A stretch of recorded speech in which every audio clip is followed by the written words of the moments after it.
ಎಲ್ರಿಗೂ ನಮಸ್ಕಾರ. ವೇದಿಕೆ ಮೇಲೆ ಇರ್ತಕ್ಕಂಥ ನಮ್ಮ ಕ್ಷೇತ್ರದ ನಮ್ಮ ಪಕ್ಷದ ಮುಖಂಡರುಗಳೇ, ಎಲ್ರಿಗೂ ಸಹ ಒಳ್ಳೆಯದಾಗಿ. ನಮ್ಮ ಪಕ್ಷದ ನಾಯಕರು ಯೋಗೇಶ್ವರ್ ಅವರು ಇವತ್ತು ನಮ್ಮ ಕ್ಷೇತ್ರಕ್ಕೆ ಬಂದಿದ್ದಾರೆ. ಅವ್ರಿಗೆ ನಾನು ಧನ್ಯವಾದಗಳು ಹೇಳ್ತೀನಿ. ಬಹಳ ವಿಶೇಷವಾಗಿ ಕೆಲವು ವಿಷಯಗಳು ಮಾತ್ರ ಡಾಕ್ಟರ್ ಮಂಜುನಾಥ್ ಬಹುಶಃ ಇಡೀ ದಕ್ಷಿಣ ಭಾರತ ಮತ್ತು ಉತ್ತರ ಭಾರತದಲ್ಲಿ ಕೆಲವು ಭಾಗಗಳು ಜಯದೇವ ಆಸ್ಪತ್ರೆ ಗೊತ್ತಿಲ್ಲ ಅಂತ ಹೇಳೋದು, ಜಯದೇವ ಆಸ್ಪತ್ರೆಯಲ್ಲಿ ಡಾಕ್ಟರ್ ಮಂಜುನಾಥ್ ಅವ್ರು ಗೊತ್ತಿಲ್ಲ ಅಂತ ಹೇಳೋರು. ಯಾಕೆ ಅಂದರೆ ಅವರು ಮಾಡತಕ್ಕಂಥ ಸಾಧನೆ ಎಷ್ಟೋ ಜೀವಗಳು ಉಳಿಸಿರೋಂಥ ಒಂದು ಆ ಕೈ. ಬಹಳ ಸಂತೋಷ ಇವತ್ತು ಅವರಿಗೆ ಬಂದಿರೋದು. ಇಷ್ಟೊತ್ತು ನಮ್ಮ ಕೇಶವ ಪ್ರಸಾದ್ ಅವರು, ನಮ್ಮ ಡಾಕ್ಟರ್ ನಾರಾಯಣ ಸ್ವಾಮಿ ಅವರು, ನಮ್ಮ ಯೋಗೇಶ್ವರ ಅವರೆಲ್ಲರೂ ಮಾತಾಡ್ತಾರೆ. ಬಹಳ ಬೇಸರವಾದ ವಿಷಯ ಇವತ್ತು. ಬೆಳಿಗ್ಗೆ ಕುಮಾರಸ್ವಾಮಿ, ನನಗೆ ಆರೋಗ್ಯ ಸರಿ ಇಲ್ಲ, 2 ಶಸ್ತ್ರಚಿಕಿತ್ಸೆ ಆಗಿದೆ, ನನಗೆ ಇನ್ನೂ ಒಂದು ಶಸ್ತ್ರಚಿಕಿತ್ಸೆ ಆಗಬೇಕಾಗಿದೆ, ಬಹಳ ದುಃಖದಲ್ಲಿ ಮಾತನಾಡಿದೆ. ಅವೆಲ್ಲ ಮಾನವೀಯತೆ ಇರತಕ್ಕಂಥ, ಮನುಷ್ಯತ್ವ ಇರೋದು, ಹೃದಯಗಳಲ್ಲಿ ಸಂತೋಷಕ್ಕಿಂತ ದುಃಖನೂ ತಡ್ಕೊಂಡಿರುವಂಥ ಮನಸ್ಸುಗಳು ಬಹಳಷ್ಟು ಇದ್ದಾರೆ. ಅವರಲ್ಲಿ ಆ ಮಾತು ಮಾತನಾಡ್ತಾ ಇದ್ದರೆ, ಇಲ್ಲಿ ಒಂದು ವ್ಯಕ್ತಿ ಮಾತನಾಡ್ತಾನೆ, ನೀನು ಗಂಡಿಸ್ತಾನ ಇಲ್ವಾ ಅಂತ ಕೇಳಿ. ಅವ್ರು ಎಷ್ಟು ದುಃಖದಲ್ಲಿ ಮಾತನಾಡ್ತಾ ಇದ್ದಾರೆ, ಅವ್ರ ನೋವು ಕಾಣ್ತಾ ಇದೆ, ಅವರ ಆರೋಗ್ಯದ ಬಗ್ಗೆ ಮಾತನಾಡ್ತಾ ಇದ್ದಾರೆ. ಎಂಥ ಕಟಕ ಆದ್ರೂ ಕುಮಾರಸ್ವಾಮಿ ಅವರಿಗೆ ಒಳ್ಳೇದಾಗಲಪ್ಪ, ಅವ್ರು ಚೆನ್ನಾಗಿರ್ಲಪ್ಪ ಅಂತ ಬಯಸ್ತಾರೆ. ಅಲ್ಲಿ ಮಾತನಾಡ್ತಾ ಇದ್ರೆ ಇಲ್ಲಿ ಮಾತಾಡ್ತಾರಲ್ಲ, ದೇವರು ಮೆಚ್ಚುವಂತ ಮಾತು, ದೇವರು ಮೆಚ್ಚೋ ಮಾತು. ಅವ್ರ ಆರೋಗ್ಯ ಸರಿ ಇದ್ದಾಗ ನೀನು ಗಂಡಸ್ಥಾನದ ಬಗ್ಗೆ ಮಾತಾಡಬೇಕು. ಬರೋದು ಎಷ್ಟು ನೋವಿಂದ ಅವರ ಮಾತಾಡ್ತಾ ಇದ್ದಾರೆ. ಈ ಭಾರತದ ಒಬ್ಬ ಮಾಜಿ ಪ್ರಧಾನಮಂತ್ರಿಗಳಾಗಿದ್ದವರು, ಈ ರಾಜ್ಯದ 2 ಬಾರಿ ಮುಖ್ಯಮಂತ್ರಿ ಆಗಿದ್ದಂಥವರು, ಒಂದು ದೊಡ್ಡ ಒಕ್ಕಲಿಗ ಸಮಾಜದ ನಾಯಕರಾಗಿರ್ತಕ್ಕಂಥವ್ರು, ಆರೋಗ್ಯ ಸರಿಯಿಲ್ಲ ಅಂದ್ರೆ ಗಂಡಸ್ತನದ ಬಗ್ಗೆ ಮಾತಾಡ್ತಾರೆ. ದಮ್ಮಿಗಿಲ್ಲ, ತಾಕತ್ತಿಲ್ಲ, ಗಂಡಸ. ಬಹುಶಃ ನಾನು ಅನ್ಕೊಳ್ತೀನಿ, 500 ವರ್ಷದಿಂದ ಆ ಬಾಬರ್ ರಾಮ ಜನ್ಮಭೂಮಿಗೆ ಬಂದು ಆ ರಾಮನ ದೇವಸ್ಥಾನನ ಒಡೆದು ಹೋಗಿದ್ರಲ್ಲ, ಅವ್ರ ವಂಶಸ್ಥನೇ ಇವನು ಈ ಇಕ್ಬಾಲ್ ಹುಸೇನ್.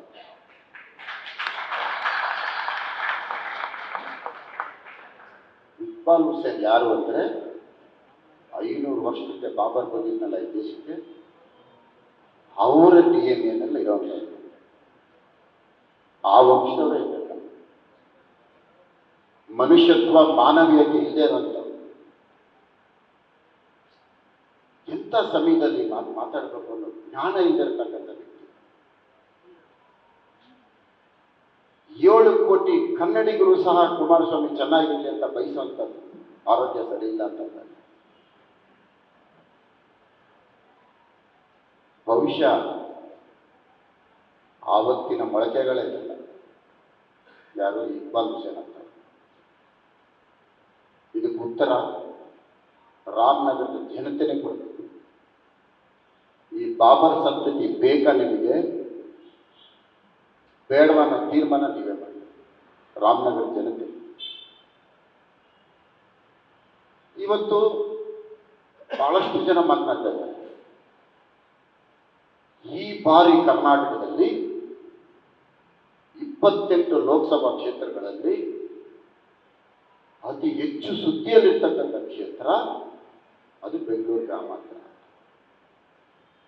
ಖಂಡಿತ ಸುದ್ದಿಯಲ್ಲೂ ಇರಲ್ಲ, ಎಂಥದ್ದು ಇಲ್ಲ. ಇಲ್ಲಿ ರಾಮ ರಾವಣರ ಯುದ್ಧ ಅಷ್ಟೆ,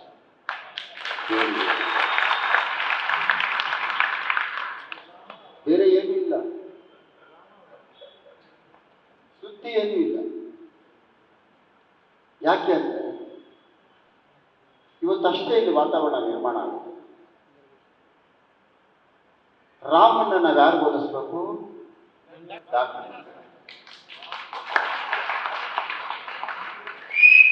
ಮೃದು ಸ್ವಭಾವ, ಮಾನವೀಯ ಇರ್ತಕ್ಕಂಥವ್ರು, ಮನುಷ್ಯತ್ವ ಇರ್ತಕ್ಕಂಥವ್ರು, ಬಡವರ ಕಣ್ಣೀರು ಒರೆಸಂಥವ್ರು, ನ್ಯಾಯ ನೀತಿ ಧರ್ಮ ಬಿಟ್ಟು ಬದುಕದೇ ಇರುವಂಥವ್ರು, ಆ ಚೌಕಟ್ಟಲ್ಲೇ ಜೀವನ ಮಾಡ್ತಕ್ಕಂಥವ್ರು. ಒಂದೇ ಒಂದು ದಿನಾನು ಇವರು ಯಾವ ಕುಟುಂಬದವರು ಅಂತ ಯಾರು ಹೇಳದೆ ಜೀವನ ಮಾಡ್ತಾರೆ.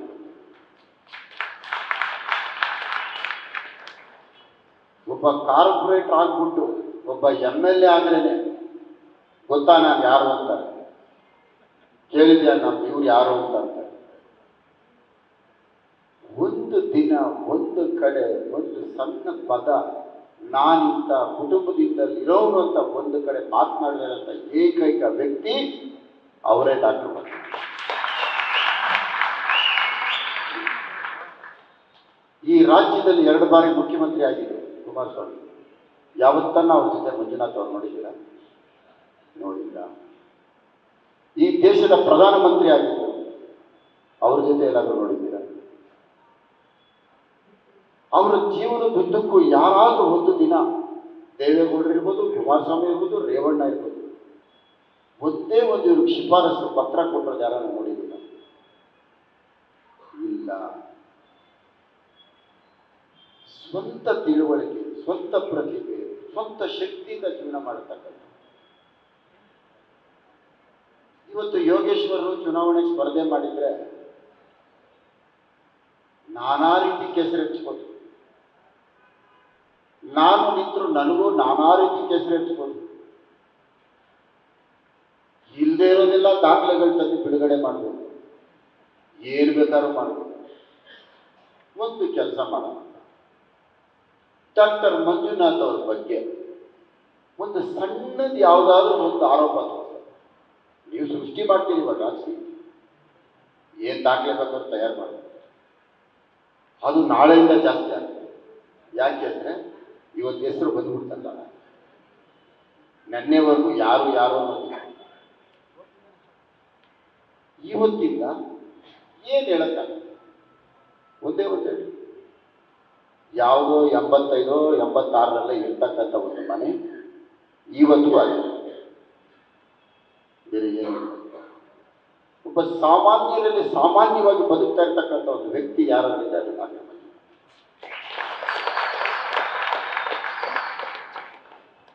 ಅವ್ರ ಬಗ್ಗೆ ನಾವು ಮಾತಾಡಕ್ಕೆ ಏನಿದೆ?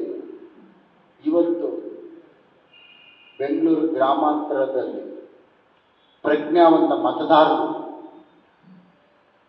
ನಿಮ್ಮ ಅಮೂಲ್ಯ ಅಂತ ಕೆಲವು ಪದಗಳನ್ನು ಮಾತ್ರ ನಾವು ಉಪಯೋಗಿಸ್ತೇವೆ, ಎಲ್ಲದಕ್ಕೂ ಅಮೂಲ್ಯ ಅಂತ ಹೇಳಕ್ಕಾಗಲ್ಲ. ಆ ಪದ ಕೆಲವು ಮಾತ್ರ ಅನ್ವಯಿಸ್ತದೆ.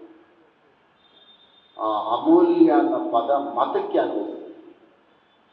ಆ ನಿಮ್ಮ ಅಮೂಲ್ಯವಾದ ಮತವನ್ನು ಡಾಕ್ಟರ್ ಮಂಜುನಾಥ್ ಅವರಿಗೆ ಕೊಟ್ಟು ಈ ನಿಮ್ಮ ಜನ್ಮದಲ್ಲಿ ಏನಾದರೂ ಇದ್ರೂ ಹಿಂದಿಂದೋ ಮುಂದಿಂದೋ ಋಣಮುಕ್ತರಾಗೋದಕ್ಕೆ ಒಂದು ಮತ ನೀಡಿದ್ದಾರೆ.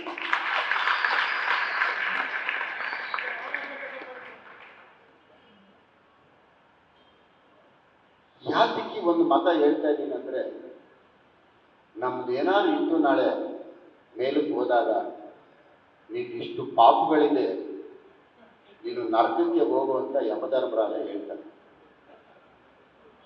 ಆವಾಗ ಚಿತ್ರಗುಪ್ತ ಹೇಳ್ತಾನೆ, ಮಹಾಪ್ರಭು ಒಂದು ಒಳ್ಳೆ ಕೆಲಸ ಮಾಡಿದ್ದಾರೆ. ನಾವು ಏನಂತ ಡಾಕ್ಟರ್ ಮಂಜುನಾಥ್ ಒಂದು ಓಟ್ ಹಾಕ್ತಾರೆ.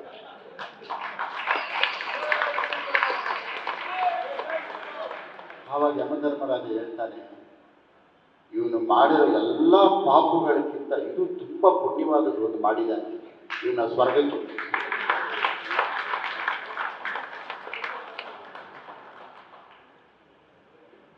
ಆಗ ಸ್ವರ್ಗಕ್ಕೆ ಹೋಗ್ತಾನೆ.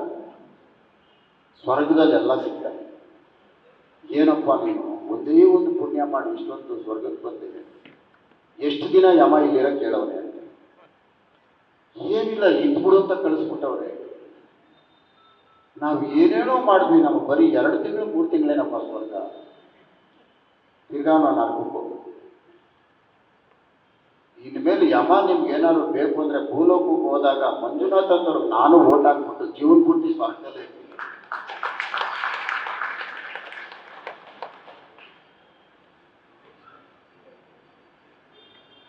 ನನಗೆ ಈ ಗ್ರಾಮಾಂತರದಲ್ಲಿ ಯಾರನ್ನ ಒಂದು ಓಟ್ ಹಾಕಿದ್ರೆ ಒಳ್ಳೇದು, ಅವ್ರಿಗೆ ಸ್ವರ್ಗ ಸಿಗತ್ತೆ. ಏನಾದರೂ ಅವ್ರನ್ನ ಬಿಟ್ಟು ಓಟ್ ಹಾಕಿದ್ರೆ ನರಕಕ್ಕೆ ಹೋಗುತ್ತೆ. ಇದು ರಾಮ ರಾವಣರ ಯುದ್ಧ. ಈ ಬಾಬರ್ ಸಂತತಿಗಳವರಲ್ಲ, ಇಕ್ಬಾಲ್ ಹುಸೇನ್, ಅವನ ರಕ್ತ ಏನಾದರೂ ರಕ್ತ ಪರೀಕ್ಷೆ ಕಳಿಸಿದ್ರೆ 500 ವರ್ಷದಿಂದ ರಾಮ ಜನ್ಮಭೂಮಿ ಯಾರು ಹೊಡೆದಾಕಿದ್ರು ಅದು ಇವ್ರ ವಂಶಸ್ಥರೇ ಹೊಡೆದಾಕಿದ್ರು. ಯಾರ ವಂಶಸ್ಥರು? ಈ ರಾಮನಗರದ ಇಕ್ಬಾಲ್ ಹುಸೇನ್ ಇದಾರಲ್ಲ, ಅವ್ರ ವಂಶಸ್ಥರೇ ಇವತ್ತು ರಾಮನಗರದಲ್ಲಿ ಸೇರ್ಬೋದು. ಅದಕ್ಕೆ ನನ್ನ ಆರೋಗ್ಯ ಸರಿಗಿಲ್ಲ ಅಂದ್ರೂ ಅಂಥ ಮಾತುಗಳು ಮಾತಾಡೋದು. ಕೆಳಮಟ್ಟದ ವ್ಯಕ್ತಿ, ಇಷ್ಟು ಕೆಳಮಟ್ಟದ ವ್ಯಕ್ತಿ ಮಾತನಾಡ್ತಾರಲ್ಲ, ಇದು ಒಳ್ಳೇದಲ್ಲ. ಅವ್ರ ಬಾಯಿನಲ್ಲಿ ಇಂಥ ಮಾತುಗಳು ಯಾಕೆ ಬರ್ತಾ ಇದೆ ಅಂದ್ರೆ, ಡಾಕ್ಟರ್ ಮಂಜುನಾಥ್ ಅವ್ರನ್ನ ಒಂದು 5 ಲಕ್ಷ ಲೀಡರ್ ಗೆಲ್ಸೋದಕ್ಕೆ ಈ ಮಾತುಗಳೇ ಬರ್ತಾ ಇದೆ.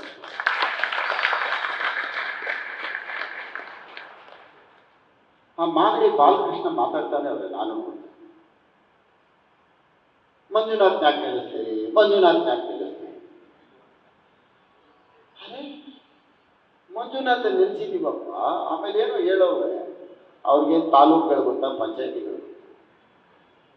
ಬಾಲಕೃಷ್ಣ ಈ ಸ್ಕೂಟ್ರಲ್ಲಿ ಕೂತ್ಕೊಂಡು ಒಂದು ರೌಂಡ್ ಹೊಡೆದ್ರೆ ಪಂಚಾಯತಿ ಸಿಗತ್ತೆ, ನಡ್ಕೊಂಡು ಹೋದ್ರೆ ತಾಲೂಕು ಆಫೀಸ್ ಸಿಗತ್ತೆ, ತಾಲೂಕು ಬೋರ್ಡ್ ಸಿಗತ್ತೆ.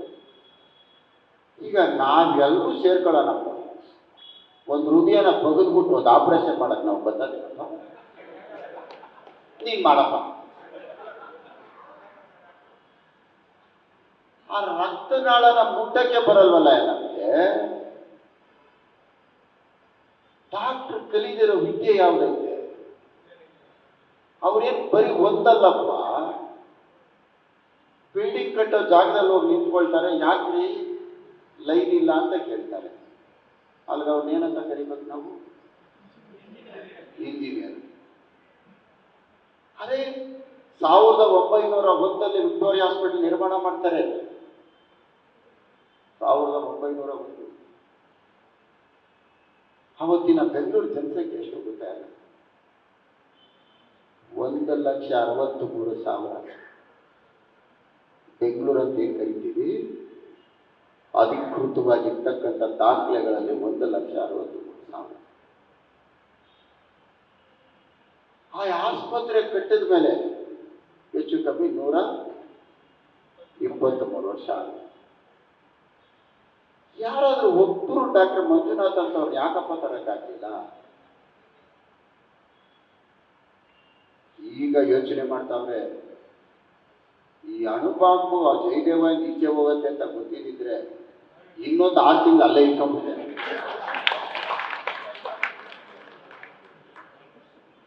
ಈಚೆ ಬಿಟ್ಟ ಮೇಲೆ ಗೊತ್ತಾಯ್ತು ಇದು ಅಣುಬಾಂಬು.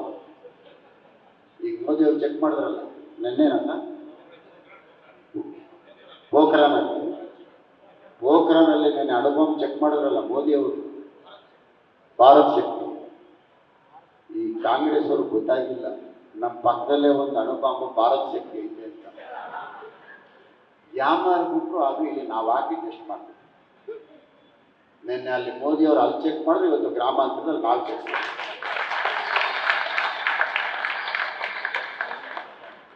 ಈಗ ಯೋಚನೆ ಮಾಡ್ತಾವ್ರೆ,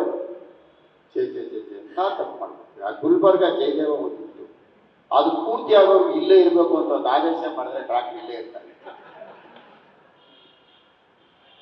ಬಿಟ್ಟಿದ್ದ ತಪ್ಪಿಗೆ ಇವತ್ತು ಈ ಬಾಬರ್ ಅಂತವರೆಲ್ಲ ಮಾತಾಡಂಗಾಗುತ್ತೆ.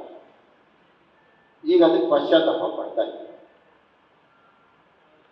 ನಿಮ್ಮೆಲ್ಲರಿಗೂ ಒಂದು ಮನವಿ ಮಾಡ್ತೇನೆ, ಕೈ ಮುಗಿದು ಕೇಳ್ಕೊಳ್ತೇನೆ. ರಾಜರಾಜೇಶ್ವರಿ ವಿಧಾನಸಭಾ ಕ್ಷೇತ್ರದಲ್ಲಿ ನಾನು ಯಾಕೆ ಇಷ್ಟೊಂದು ಮಾತನಾಡ್ತಾ ಇದ್ದೀನಿ ಅಂದರೆ, 11 ಶಾಲೆಗಳು ನಿಂತಿದೆ, 5 ಸೇತುವೆಗಳು ನಿಂತಿದೆ, ಪಾರ್ಕ್ಗಳು ನಿಂತಿದೆ, ರಸ್ತೆಗಳ ಕಾಮಗಾರಿ ನಿಂತಿದೆ, ನೀರಿಗೆ ತೊಂದರೆ ಇದೆ, ಬಹಳಷ್ಟು ಕಷ್ಟ ಅನುಭವಿಸ್ತಾ ಇರ್ತಕ್ಕಂಥ ಒಂದು ಪರಿಸ್ಥಿತಿ ನಿರ್ಮಾಣ ಆಗಿದೆ, ದ್ವೇಷ ಹೆಚ್ಚಾಗಿದೆ. ಇದೆಲ್ಲದಕ್ಕೂ ಬಿಡುಗಡೆ ಆಗಬೇಕು ಅಂದ್ರೆ ಇರೋದು ಒಂದೇ ನಮ್ಮ ಅಣುಬಾಂಬುಗಳು.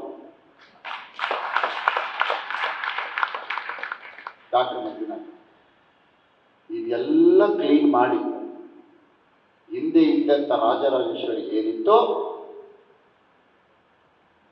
ಮೈಸೂರು ರೋಡು ಆರ್ಚು ಕಂಪ್ಲೀಟ್ ಆಗತ್ತೆ, ಉಳ್ಳಾಳು ಕಂಪ್ಲೀಟ್ ಆಗತ್ತೆ, ಬ್ರಿಡ್ಜು ಹೊಸಕೆರೆಹಳ್ಳಿ ಕಂಪ್ಲೀಟ್ ಆಗತ್ತೆ, ಹೊಸಕೆರೆಹಳ್ಳಿ ಕೆರೆ ಪೂರ್ಣ ಆಗತ್ತೆ, ಮಲ್ಲತ್ತಳ್ಳಿ ಪೂರ್ಣ ಆಗತ್ತೆ, JP ಪಾರ್ಕ್ ಟ್ರೈನ್ ಹೋಗುತ್ತೆ, HMG ಬ್ರಿಡ್ಜ್ ಆಗುತ್ತೆ, JP ಪಾರ್ಕ್ 2,500 ಮಕ್ಕಳು ಓದೋ ಸ್ಕೂಲ್ ಓಪನ್ ಆಗುತ್ತೆ, ಚನ್ನಪಲ್ಲೆ ಒಂದು ಸ್ಕೂಲ್ ಓಪನ್ ಆಗುತ್ತೆ. 1, 2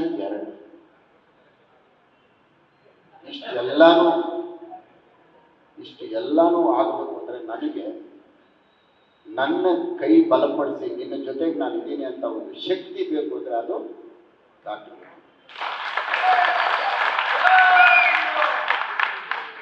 ಇವತ್ತು ಮನೆ ಕಟ್ಟೋರಿಗೆ ಲಂಚ, ಮನೆ ರಿಪೇರಿ ಮಾಡೋರ ಹತ್ರ ಲಂಚ, ಗಾಡಿನಲ್ಲಿ ವ್ಯಾಪಾರ ಮಾಡೋರ ಹತ್ರ ಲಂಚ, ಲಂಚ ಲಂಚ ಲಂಚ. ಬೋರ್ವೆಲ್ ಟೆಂಡರ್ ಕರೆದ್ರೆ ಗುತ್ತಿಗೆದಾರರಿಲ್ಲ. ನಮಗೆ ಬೆಂಗಳೂರು ಬೇಡಪ್ಪ, ಬೆಂಗಳೂರು ಬೇಡ. ಅಪಾರ್ಟ್ಮೆಂಟ್ಸ್ ಕಟ್ಟೋರು ಬರ್ತಾ ಇದ್ದಾರೆ, ಬೆಂಗಳೂರಿಗಿಂತ ಹೈದರಾಬಾದ್ ವಾಸಿ ಅಂತ ಅವರು ಓಡ್ತಾ ಇದ್ದಾರೆ. ಬೆಂಗಳೂರು ಎಲ್ಲೋ ನಿಂತ್ಕೊಳ್ಳೋದು. ಎಲ್ರಿಗೂ ಒಳ್ಳೇದಾಗಲಿ ಸರ್. ನಿಮ್ಮ ಸೇವೆ 7 ಕೋಟಿ ಕನ್ನಡಿಗರಿಗಲ್ಲ, 140 ಕೋಟಿ ಭಾರತೀಯರಿಗೆ ಬೇಕು. 140 ಕೋಟಿ ಭಾರತೀಯರು ಹೃದಯದಲ್ಲಿ ತಾವು ಸ್ಥಾನ ಪಡಿಬೇಕು ಅನ್ನೋದು ನಮ್ಮ ಬಯಕೆ. ಅದಾಗುತ್ತೆ. ಆ ದೈವ ಕೃಪೆ ಈ ನಮ್ಮ ಕ್ಷೇತ್ರ ದೇವಮೂಲೆ. ನಾನು 5 ಚುನಾವಣೆಗೆ ನಾಮಪತ್ರ ಸಲ್ಲಿಸಿದ್ದೀನಿ.